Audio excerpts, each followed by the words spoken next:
Hi, ek is Jacques Marie van die Herald en vir Wysheid Woensdag gaan ons 'n bietjie gesels oor die Cricket Wêreldbeker wat binnekort begin.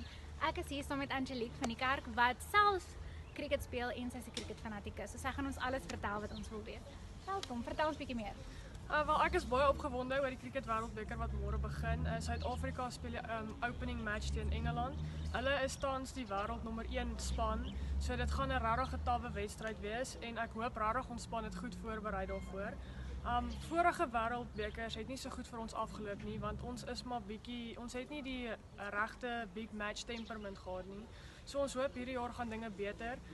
Dis nou 'n teleurstelling dat Ivy de Villiers nie in die wêreldbeker gaan deelneem nie, maar Aiden Markram speel daarom en ek is 'n groot fan, so ons hoop hy gee sy beste en hy doen regtig goed en dra die span deur en dan hoop ons maar vir Faf, hy gaan 'n goeie kaptein wees en sy leiding neem en die span deurdra op tye wat dit gaan moeilik gaan en dan hoop ons maar net vir die beste.